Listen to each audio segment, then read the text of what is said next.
Hi everyone, good afternoon. My name is Zihan, and I am a volunteer from Junior Coach.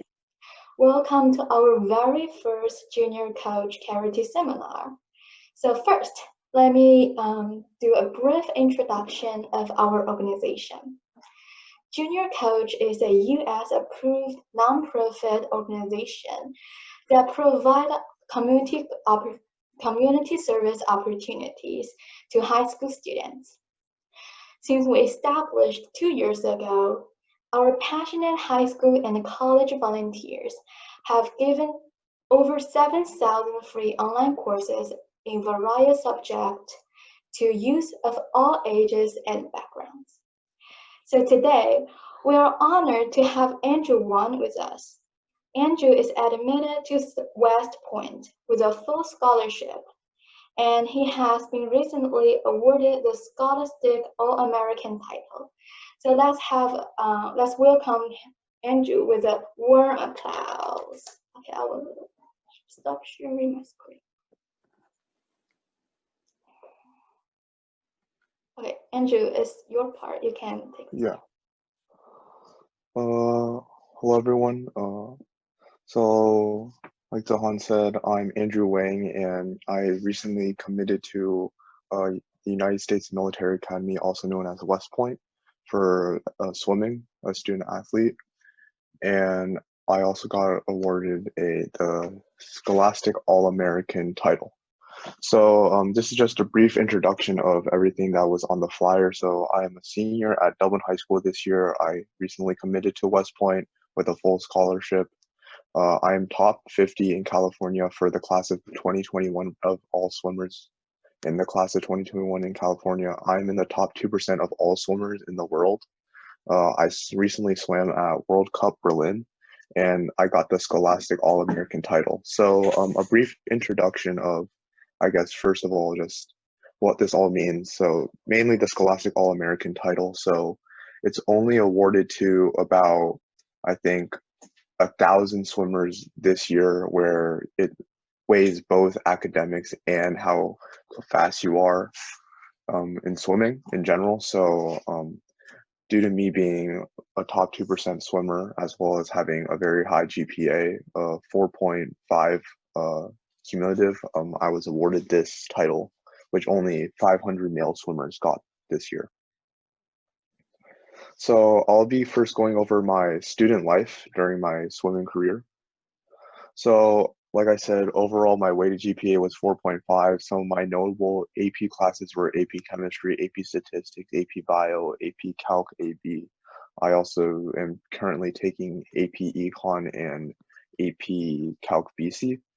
And some of my honors classes include Honors Medical Intervention and Honors Mandarin. And I also got AP Scholar with Distinction both sophomore and junior year, which basically means I scored over I passed all my AP classes on the AP test, both my sophomore and junior year. So I'll briefly go over my other extracurriculars that I've taken part of besides swimming for right now. And so my other extracurricular, I guess, awards that I've gotten is that I was a 5 times Presidential Service Volunteer Gold level, which basically means I volunteered a lot of hours. So over about 800 hours over those 5 years I've spent on volunteering for over those 5 years. And I have 3 papers in review by the Journal of Emerging Investigators. So that's just a scientific journal that is based around mainly chemistry and biology, as well as I have 1 patent on an intravenous prodrug of gemcitabine. So that's just where we took a chemotherapy drug that is normally given through injection, and I modified it to become a pill, and I was able to get awarded a patent on that drug. So these are just some of the pictures that I had. So currently I work at this research program called ASDRP, and I currently am working on this molecule called berberine, and that's a molecule where I got most of my papers from. And then after that, these are recent pictures of me donating face shields and face masks to our Dublin city council, mainly the police and the firemen. And then this is me at my club that I work out, play, promoting leadership and inspiring youth. And currently I'm a president of that club. So now I'll get into the bulk of my presentation, mainly what I'm going to focus on, which is my athletic life and how I, in a sense, maintain both my academics and other extracurriculars along with my athletic life. So if we take a look, this is just a rough outline of my daily schedule for 1 week. And this can vary based on whether or not I have competitions or whether or not we have breaks and stuff like that. But this is generally the schedule that I follow. So Monday, I go to school, I have swimming, then I do homework, then I sleep. Then Tuesday, I have morning practice at 4 in the morning, then I have school, then I go back to swimming. Then we have dry land, which is just exercises. I do homework, sleep. Wednesday, very similar to Monday.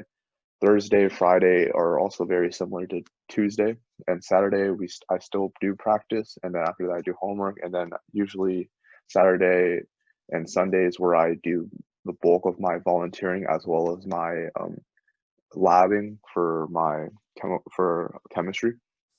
And I guess this is where I'm going to start pointing out some very important things. Is as you see on the schedule, although I don't have much free time, as you can see, as I constantly either am at school working on academics or I'm in the water. And with that, what's I guess one of the most important things when you're trying to balance both academics and I guess athletics is you have to understand your duties, especially as a student athlete, and you have to understand that you have to have time for both school and swimming, and this goes the same for any other extracurricular you want to pursue. I have many other friends, many do other different sports, many do other things such as playing piano. They all have, I guess, a similar schedule in a sense where mainly they try to divide their attention to two main things, and with those two main things, you have to not be able to compromise between those things. So what I mean is that you're not supposed to give up on either one of those two things. So especially for me, when swimming, I try to not compromise. So I try during school not to skip out during classes just to go sleep in, or I try not to skip homework and anything like that. I try to maintain a good student mindset and try to get all my work done. While in the pool, I try to not skip practice. I try to maintain 100% attendance, and I try to just become one of the best swimmers I can. So it's very important to stress that you understand that time is a limited resource and you have to understand you can't compromise, especially as a student athlete. And then this is basically a roadmap of my swimming career. So right now I swim under the team Pleasanton Seahawks. We recently got awarded the gold medal team, which I think only 5 Bay Area teams have been awarded. So we are the 5th, I think. And along with that, it's an important honor, especially for our team, as basically it means that we're highly ranked nationally, and as a part of this team, I've helped out quite a lot gaining these points. As over here, I have a picture with me and 2 of my other colleagues at junior national championships. Then after that, below here, I participated, like I said, in FINA's World Cup Berlin. And then after that, right here, this man is my current head coach, and the coach I swim under, Steve Morcilli, is a nationally ranked coach and has been awarded many different awards, and I'm happy to swim under him in the highest level of our team. And then below him is our current assistant coach, Martin M. Plumer, who has a master's degree in sports psychology at University of Tennessee. So basically what to take away from this slide is that I am a very highly ranked swimmer in a very good team, a team that's very known for speed in a sense. And that means it just kind of shows that I am committed to what I do, and I understand my duties as both being a student and an athlete. So I'm just going to quickly go over the benefits of being a student athlete. So the main benefit of being a student athlete is recruiting process. So college context. So as you see here, I just had a bunch of screenshots of a bunch of different colleges that came in contact for me. Uh, as we see, we have a lot of Ivy Leagues. We have Dartmouth, we have Columbia, we have Yale, Cornell, Harvard, UPenn up in the top corner. And then we have other smaller schools, liberal arts schools such as Swarthmore, Williams, and Claremont Mudd Scripps. All of these are um, very good schools, as they are all, I think they're all top 15 universities, whether liberal arts colleges or national universities. And with that, I'll just go over how you can, in a sense, not only get contact in them or with them, or also what they're like looking for as being a student athlete. So now we go over the general part of what my presentation is supposed to be about. So tips and tricks for being committed to how to be able to become a student athlete and what you're supposed to do. And generally, these tips and tricks not only apply to being a student athlete, but these also apply to being a student physician or any other extracurricular, such as a researcher, a student researcher, or a student, I guess, part of any other larger club like robotics. So these are the main three things that I'm going to be talking about. Finding something you're interested in, like I said earlier, do not compromise, and number three, being focused. So I think the most important thing is you find something you're interested in. Many times a reason someone would want to quit what they're doing or not be able to commit to what they're doing fully is that they're not interested in what they're doing. If they're doing something that they don't find fun, they're not going to enjoy it and fully try to do it to the best of their abilities. I personally had experience with this. I, at a very young age, I played piano. I also played saxophone. Piano, I've gotten multiple one through fourth place awards at U.S. Open. Saxophone, I was #1 chair in jazz band during middle school, and the reason I didn't pursue those fields, even though I feel like anyone that pursue those fields and actually gets very high is a very notable person, is because I simply was not interested in doing those things.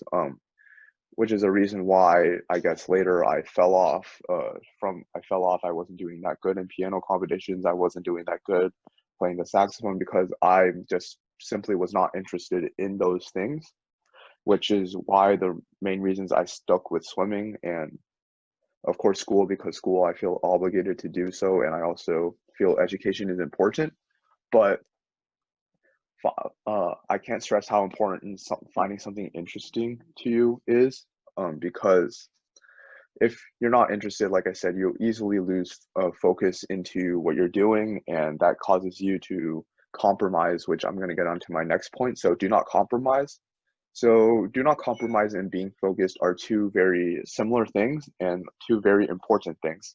Probably these three, like I said, are probably the three most things that I find most important when trying to keep up good academics while being a top nationally ranked athlete. So being able to not compromise. So like I said, no procrastination. No procrastination is a big thing. Of course, everyone likes to push things off, do other things that they rather do, like having fun with your friends or playing video games and stuff like that. You have to realize that you can't do that as a top, if you want to become a top student athlete or anything else in your extracurriculars. Of course, something, it's just human nature, I guess, for people to want to procrastinate. Like I tend to sometimes want to procrastinate, but in the end, you have to realize that due to you having such a tight schedule and wanting to do both well in, for my case, swimming and school, I have to realize that I just have to get the work done. And anyways, one tip that does work for me and a lot of my other friends is that you just realize that you're eventually going to have to do the work anyways, so you might as well do it now than later. And maybe later you'll be able to free up time to do more of your other things. And then something very important that a lot of people tend to push off is that you have to be able to do your best at every task. When, especially when something that I like to point out while doing this is that you have to be able to focus. I guess this also goes with the being focused. The number third tip, being focused during your extracurricular in school. So let's say I do poorly on a test one day. And then after that, while sure, I didn't do my best at that test, although I didn't score high, I tried my best. And even though if I knew that I did my best, that means going into the pool or going into whatever I do next, I'm not gonna have any regrets. And then without those regrets, I won't be constantly focusing on those regrets rather than what I'm doing. So I guess something that it just kind of builds up, especially with not being able to do your best at every task. Because let's use that test example. So let's say you don't do well on the test and you know you could have studied harder. When you go into your extracurricular later that day, you're going to be focusing on, I guess, why you didn't do well on that test and what you could have done better. And then due to you focusing on why you couldn't do better on the test, you cause yourself to not work as hard in practice, causing you to, I guess, further go along the chain, and then you're not going to do well at competitions, blah blah blah. You're not going to do well. So I guess it's just a cascade of events that are eventually going to build up. So you have to realize that you just have to try your best, and sometimes your best isn't going to show exactly what you wanted, but you just have to realize you have to try your best at every task. And this also goes for like little things. So like um let's say there's just an easy like 2-point assignment on your gradebook that just like take notes on this 5-minute video. So you can easily ask your friend for notes, but once again, you have to be able to do your best at every task, because that not only does that cause a habit, but also I guess trains good study skills for me at least, and also like just trains me to build up a good habit of always doing my best. And then the next one, I guess, is next little point is working hard. So this kind of also goes with doing your best at every task. So I feel like hard work is something that is very important. So a little bit backstory about me. I wasn't, I guess, the best swimmer during I guess 6th to 7th grade, as I was kind of just a what we call a dead swimmer in my team. So I wasn't showing good results. I wasn't showing good anything. But then I constantly worked hard, I guess, constantly pushed myself and constantly worked hard every single day. And then now I'm where I like to be as a nationally ranked athlete. So I feel like working hard is something very important. And another reason for working hard is very important is because eventually, whether you go into becoming a student athlete or you become I guess, or any other thing in life, you will need recommendations from other people. So this kind of goes along with the point why all these top ranked colleges emailed me in a sense and wanted to get in contact with me, because my coach personally sent them a letter to every single one of them. And I'll just quote parts of the letter. So parts of the letter say that Andrew Wang, this kid, is the only kid that I've seen in many years that has been able to almost kill himself every day. And this is quotes from my previous coach, Steve Morseely, the nationally ranked head coach. And he states himself that even though he's been training kids for uh, over 20 years, he hasn't seen, I guess, a kid that's worked hard as much as me to almost, I guess, what he calls killing myself every day in practice. While I don't mean for you to personally harm yourself. I'm not promoting any of those things, but I guess I'm trying to say what he's trying to say is it's very important that you show yourself that you're working hard, and that by working hard, I guess, not only does that help you stay committed as you constantly build up that habit, but also it helps others really see you that you're trying. makes it seem like you're trying, and then with that you'll eventually get good letters of recommendation and stuff like that, and then they'll give you good applause and good comments, which causes you to feel better about yourself, and by a factor that of human nature, it makes you feel better, and by making yourself feel better, you're more inclined to do your task. And the third one I kind of touched on earlier was being focused. So what my coach likes to tell us is that um, let's say something bad happened outside of the pool, like you broke up with your girlfriend or something, or your boyfriend, or you didn't do well on a test, or you're failing a class. What he tells us is that when you get onto the pool deck, you can't change any of those things. All your problems are going to wait for you at the door of the pool. And find that very impactful, because what he says is true. Let's say you do bad on a test, you can't change those results while you're in the pool, or while you're doing, let's say, playing golf or playing tennis. When you walk onto the court, you can't change any of those results. So you might as well just focus on what you're doing on right now, and that kind of goes on with being able to do your best at every task. You might as well just do your best at that task at hand, rather than focusing on what happened earlier, and I guess other things that is happening within your life, and that you should just be focused on what's happening now, because you can't change what happened earlier. And then tips and tricks for just recruiting in general. I don't know how many of you people are really going to pursue athletes and stuff like that, but for recruiting, it's very important to start early. Now, when I say start early, I don't mean start eighth grade year or start freshman year. While starting freshman year, you probably want to pinpoint which colleges you want to go to. Don't start emailing them, because they won't reply, as it's against the rules set by NCAA. Basically, NCAA is just this governing body that governs college athletics. So they can't actually talk to you until the summer of your sophomore year. So I guess during freshman year, you kind of just want to know which colleges you want to go to.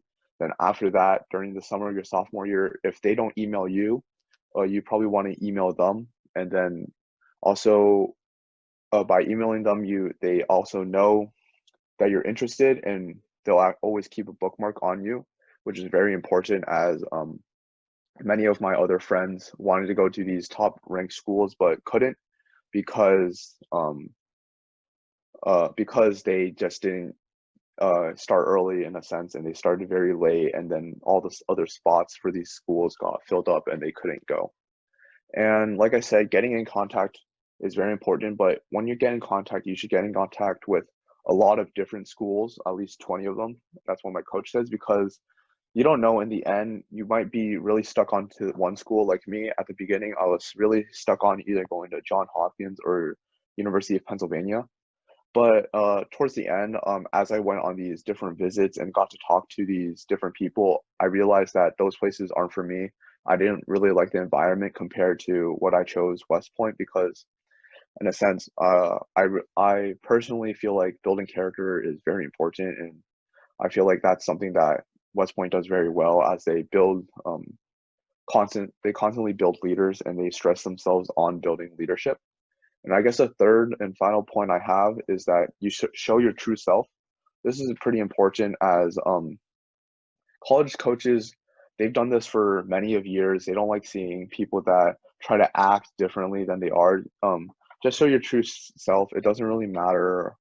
Um, as long as you're able to get along with people, it doesn't really matter anything besides that. As long as you're able to get along with the team, and you get able to talk with the coaches like naturally, you should be completely fine with recruiting, in a sense, on the face-to-face level. While you can also show personality on emails, which is another big factor. And I guess just showing your true self is important, as eventually they're gonna, by showing your true self, you show them that you're comfortable with the team, and that's something that the coaches truly want to see, is how comfortable you are with them, and I guess the team in general. So those are just some basic tips for recruiting. And I think that's it for my presentation. And yeah, thank you to Team Junior and everyone that showed up, and I'll just stay here for any questions that you guys have.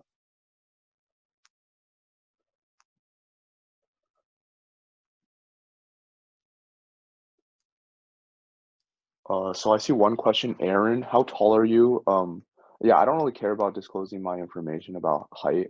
So I am currently, I think I'm 6'1", 6 feet one. I don't know how much that is in centimeters in meters, but yeah, I'm 6'1".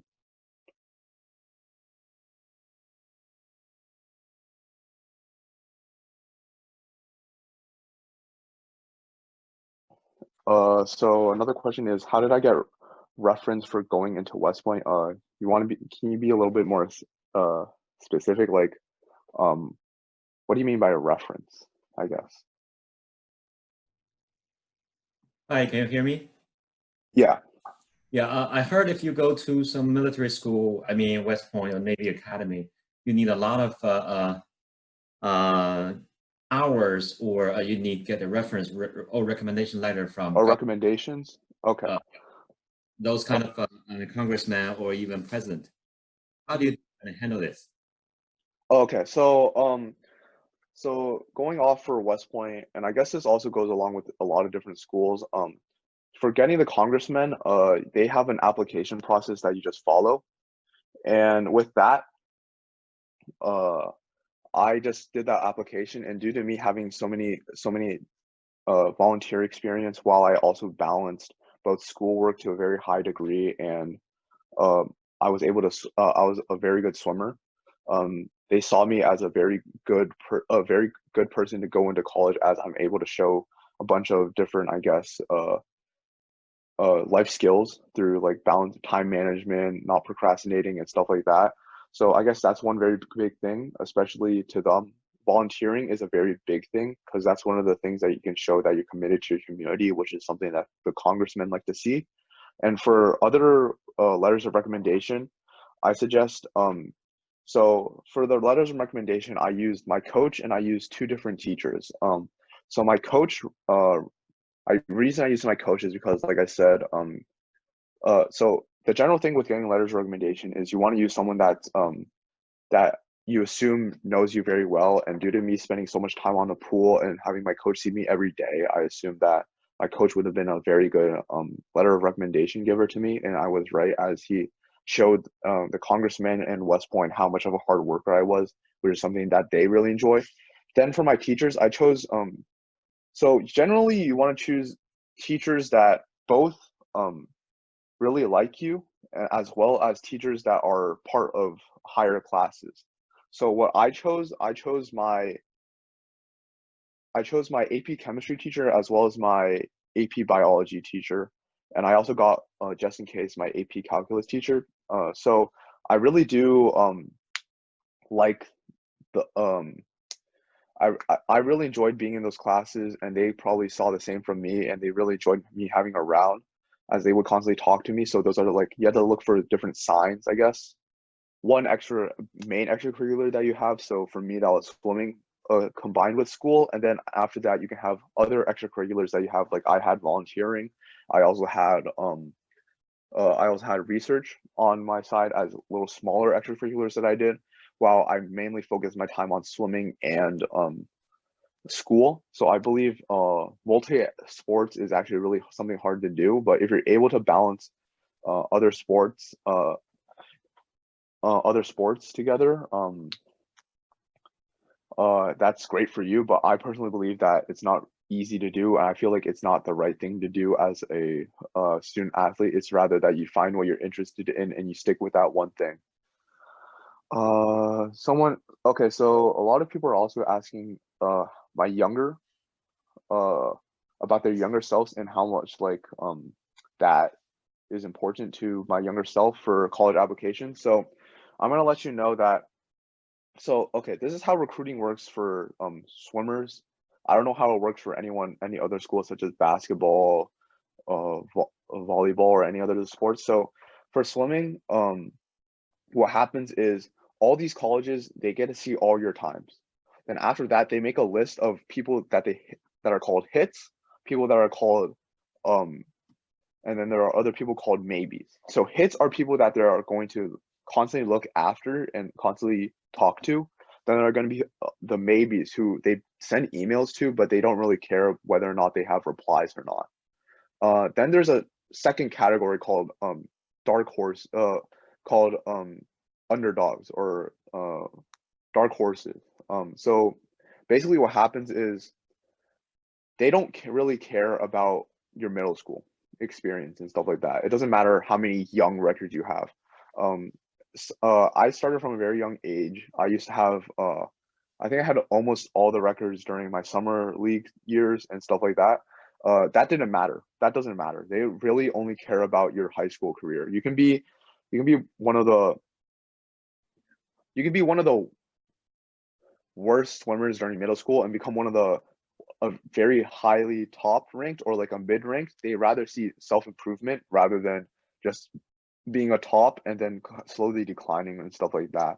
So I feel like being younger, it's not very younger achievements isn't as important as higher older achievements during like high school and stuff like that. And then someone asked, especially for those younger people, is it important to keep strict daily schedules to help train them? Depends how young. If they're starting middle school, I believe that they should be given more freedom. I guess during part of seventh grade and eighth grade, I guess that's when you should start trying to train them a little bit, trying to get them to a strict daily schedule. With that, but I guess another issue is that you have to make sure that your child knows what they want to do in a sense. Like I said, you want to make sure that they're committed to what they're doing. A lot of times, a lot of people spend a lot of time in swimming. A lot of friends that I had to spend a lot of time swimming, similar to me, but in the end they had to quit because of some other things. So it's very important when you make the strict daily schedule and start training them is you understand what they want to do and you make sure that what they're doing is what they want to do in a sense. So then people are asking, how do I manage my volunteer hours and swim at the same time? So what year did I achieve Scholastic Award, junior, senior? So I'll just start with the easier question. So the Scholastic Award I achieved my junior year, so last year, and I'm looking to get it this year, but due to COVID, I don't know how that's gonna work. And then managing volunteer hours and swim at the same time. So like I said, especially with procrastination, if you're able to get procrastination out of your life, it helps free up a lot of pockets of time. And especially during those pockets of time, that's when you can start volunteering and stuff like that. Then after that, while you're doing what you're interested in, like for me, swimming, another way you can get volunteer hours is to find volunteer hours in swimming. So a lot of times you can volunteer doing timing jobs and stuff like that. So that's how you can juice out a lot of volunteering hours by doing what you both like, as well as gaining volunteer hours. So let's see. So then there's another question that kind of relates to that. What volunteering jobs do you do? So like I said, I'm the president of Play this year. I've been part of Play for I think 6 years, and Play is just this club promoting leadership and aspiring youth. Basically, we're focused around, I guess, self-interest. So I enjoyed this club because it's focused around self-interest. So what we do is we have a bunch of subgroups, and within those, when you're in those subgroups, each subgroup focuses on different things. So we have what's it called? We have music, we have speech and debate, we have engineering, we have a sports subgroup. We have all these different subgroups, and you're able to join these subgroups. And within these subgroups, they can do things from volunteering at at senior homes and playing music for a music group to all the way to engineering, where we have camps that help, I guess, teach basic engineering skills to children. So that's how I gained a lot of my volunteering jobs. Then after that, what specific swimming related volunteer jobs did I do? So like I said earlier, so during swim meets, you can volunteer to time. So that's another way a lot of people juice hours. But for me, what I did is in Play, we have a sports subgroup. And basically what we can do is we can volunteer to teach sports, and then I volunteered to teach swimming a little bit, and I also volunteered to do other sports, so, and also just like fitness in general. So that's how I volunteered for swimming a little bit. Then after that, so from another question, so Grace asked this time, so multi-sports is not really helpful when applying to college, right? Yes and no. So let's say you're able to become a really good basketball player and a swimmer. That's phenomenal for college. But if you're not able to balance that and not able to, I guess, balance everything you have, including so what I said earlier is I believe that most people, if not all people, it's impossible to separate their focus from two things. So if you're able to specifically do two different sports and more sports really well, that's great. Go for it. I feel like it's multi-sports is probably the one of the most helpful things to apply for college, but it's the hardest thing to do. So that's why I believe it shouldn't be done, because if you're a top multi-sport athlete, you're very valuable. But I guess besides that, if you're not able to balance your multi-sports, I just tell people that they should just focus on one thing and then school, because a lot of colleges, especially those Ivy Leagues and high-end colleges, not only like to look at your athletics or whatever extracurriculars you did, but of course grades are very important. So that's why you have to understand that by doing multi-sports, you sacrifice some time in grades and academics to do the other sport. So do I have time to play games, like computer games? So once in a while I have time, like at like friend's birthday party, especially on Sundays or Saturdays. I'll have time to play computer games, but besides that, really I don't have any other times. Basically, yeah, just games are another way, just similar, just the procrastination where like you might as well just put it off for a little bit while doing something else so that you can free up time, and then maybe that freed up time you can play computer games and stuff like that, but I don't really play that much. So besides sports, do you think colleges would care about extracurriculars you begin participating in during your junior year? Yes and no to that question. So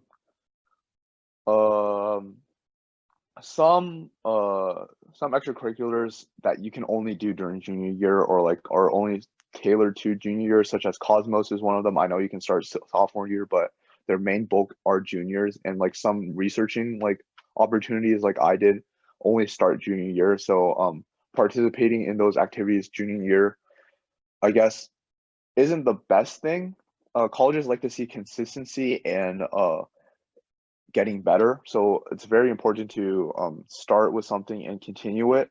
But starting something junior year isn't bad, but it's also not the best possible case scenario. So the best possible case scenario is you do something from a very young age, the child loves it, and then after that you continue doing it and you continue to get better. So growth is very important. So I guess it's a yes and no question depending on what specific extracurriculars you're talking about.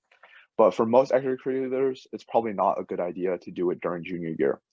So when and how did I get contact to college coaches for recruiting? So like I said, so you can only start right now, at least for swimming. I think it's the same for all the other sports too. You can only start, I think the dates, I think it's June 20th of your sophomore to junior year. I think it's that day. It's either 15th or 20th, I think. And that's when you can actually start contacting college coaches for recruiting. But after that, so there's something very important. Every college website has something called a survey, a questionnaire. So with the questionnaire, basically it just asks for all your times, all of your hobbies, all your name, basic information and stuff like that. Then after that, that's how they really understand you want to start contacting. Then after you finish their questionnaire, what's very important is you send an email right away. You don't wait for them to send the first email. You send the first email saying that you completed the questionnaire. And make sure you don't do this before, I think it's, like I said, the NCAA date. You can search this all online, or you can also ask your coach about it. But don't start this before, because that's actually illegal and you might get banned for doing it. So or the college might get banned from you, or some repercussions might happen. But after you finish the questionnaire, email them right away. letting them know that you finished, and then blah blah blah, just fill it out, talk to them, and then just try to start a conversation with the coaches. So I recommend not only sending the email to, so many teams have a head coach and assistant coaches. I recommend sending the email to all of them rather than just the one head coach. Then after that, you can start conversation, blah blah blah. If you're lucky enough, like what happened to me, so like I said, there were 3 different classes of swimmers. Um, there are hits, there are maybes, and there are dark horses. I was a dark horse case, as going into high school year, I wasn't really fast, but then all of a sudden I shot up in rankings. I think I was top 10 during my sophomore year, and then I fell off a little bit. Then due to COVID and stuff like that. I guess due to me being a dark horse case, I was really valued in the swimming recruiting little circle, because they didn't know what I was possible. I guess that kind of helped me, as all the colleges, especially all the Ivy Leagues like Harvard, Columbia, they contacted me first on the day of the recruiting, and UPenn was another. He actually called me the day of, but I accidentally missed the call. But yeah, so just it's very important to understand that rather than waiting for emails, you should probably act first. But I was lucky enough to where they called me first, and they opened the walls for contacting. Then after that, which swim stroke am I most focused on? So do I focus on all main strokes or practice all at the same time, okay, so I'm a distance freestyler, and as well as I guess a little bit of a 400 IMer, but that's mainly because I just have endurance. But yeah, so Pleasanton Seahawks, our team is very focused on distance swimming. Every team has a niche at what they're good at. So my head coach, Steve Morsilli, coaches a lot of distance swimmers. If you're on the team, we have Leighton Platel, we have Calvin David, Maxime Rooney started as a distance swimmer, Tyler Liu, all these top people all were distance swimmers, and our team is very focused on distance swimmers. So, and there are of course other teams. I don't know if you guys are familiar with the teams. There's another team in Palo Alto who's very good at breaststroke. They have a bunch of very good breaststrokers. But of course, if you join Pleasanton Seahawks, that doesn't mean that you should only do distance free. There are plenty of other coaches and stuff like that. So I mainly focus on distance free, as that's what I'm good at. That's what I enjoy. So do I focus on specific strokes? So practice. So at least at my level, depends on what practice you have during that day. So it's very important. So let's say that day we're doing a lot of distance work. So then I'll focus on distance free. But on other days, let's say we're doing a lot of sprints, that's when I start focusing on my side stroke. So that's when I start focusing on my backstroke, which is getting better apparently, and then my breaststroke and stuff like that. Because I realize working on freestyle, although it's important for sprinting, it isn't what I want from it. So I'd rather juice out for some other times to do it. But of course, you can always just work on your main stroke all the time. That could work that works for most people, but I like to sometimes mix it up. And then so when to figure out your best stroke, when will be the best time to focus on a main stroke? For 13 and 14-year-olds, I think the best time to do it is after you hit puberty. That's a very important time for both females and males to figure out what your main stroke is. But of course, a lot of people are able to figure that out a lot earlier. I was only able to figure out my main stroke, my distance freestyle, during age 14 to 15. That's when I figured out that I was good at it. But it can always fluctuate. I have a friend who started out as an IMer and then slowly became a butterflyer. So a lot of people, it changes a lot. So that's why swimming is such a versatile sport and such a fun sport, as you never know what could happen. Like someone that is a distance freestyler could go up and then become a backstroker in like a week or a month, depending on what they do. So of course, I say the best time to do it is after you hit puberty. But if you want to try to figure out your main stroke before then, go ahead. there's not really a set time to do it. It's just I say the best time is to do after puberty because that's when your body fully is grown and you understand like your body's capabilities and stuff like that. So how did you manage time at the pool side during meet season? Do you mean like, can you be specific like during a meet or just during meet season? So, oh, okay, I think I got it actually. So during meet season, I guess it's during the meet. Okay, so during the meet, something that's very important is I guess so I don't do homework during the meet. I think doing homework during the meet is a waste of time as you're trying to focus on two separate things at once, which I believe is not a good idea. So I don't do homework during the meet. So main time I'm doing one of three things. Four things actually. So I'm either warming up for my event, I'm resting from an event or resting for an event, or I'm or cooling down from an event, or I'm just swimming by competition. So those are the one of four things that you're gonna see me do. I don't do anything besides those four things. So I guess something that you have to focus a lot on is some of the most important things is a warm up, cool down, and knowing when to rest.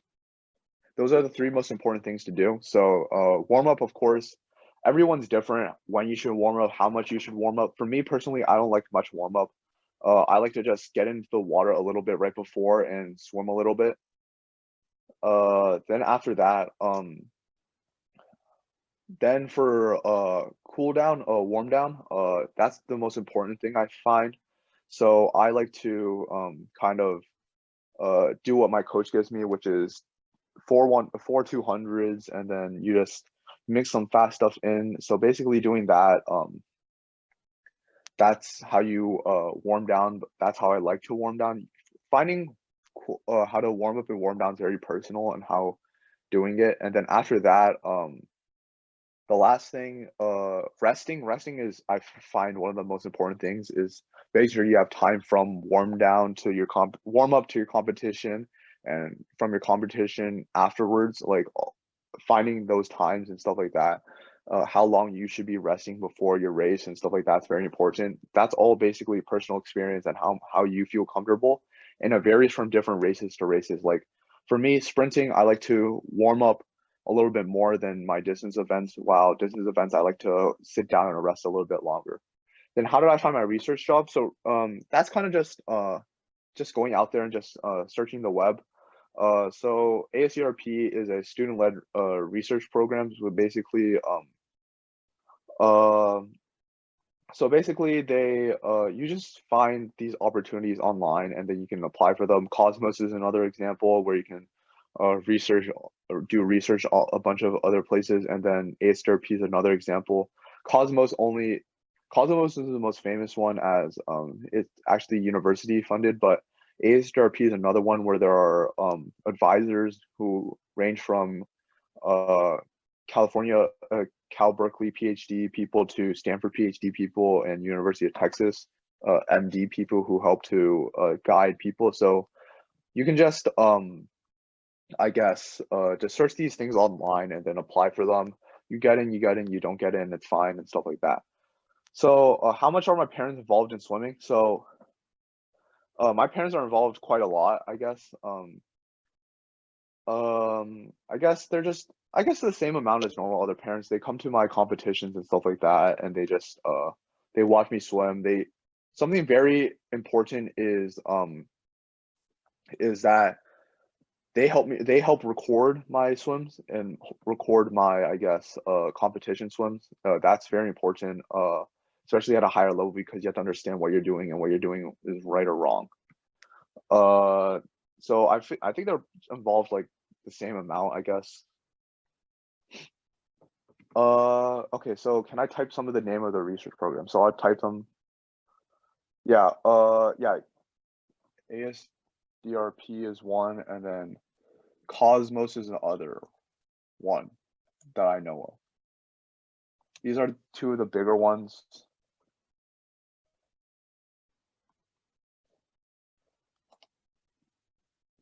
Let me make sure I spelled this right.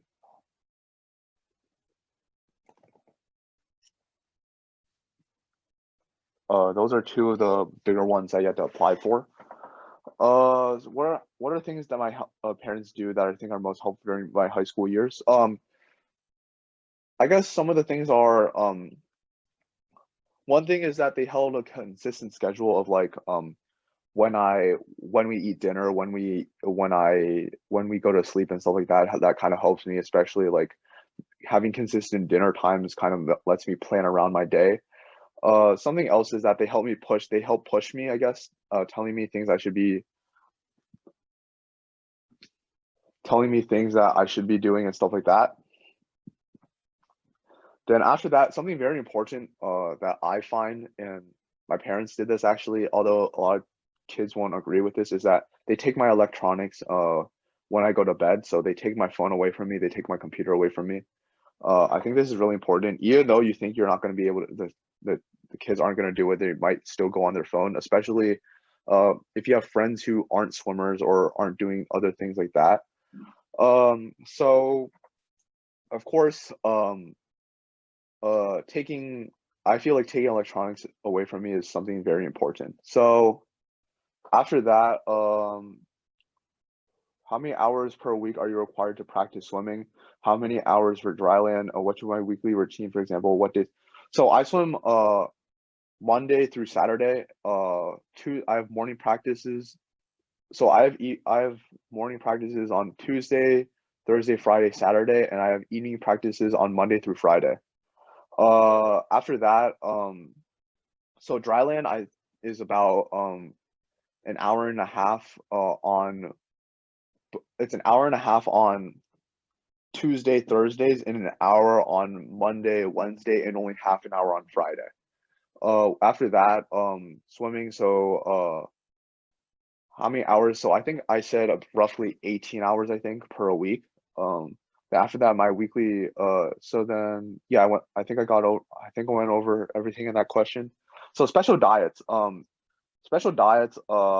feel like aren't a real thing unless you're trying to cut weight. I guess cutting weight's a big thing, but besides that, you shouldn't have any special diets. Something very important that I like to stress, my coach likes to stress, and also I like to stress is eating right after you train, eating a little snack right after you train, because that's just something about your glycogen replenishment cycle, some science stuff, blah blah blah. Basically, it just helps you refuel earlier. And then after that, so I don't believe in special diets unless you're cutting weight, cutting a little bit of weight. And I think cutting a little bit of weight, each person is different. What I like to do is I like to have only 2 meals a day. So I have a breakfast meal and then I have a larger lunch, and then dinner I try not to eat too much. I try to have like a little snack, like maybe a bar or something like that.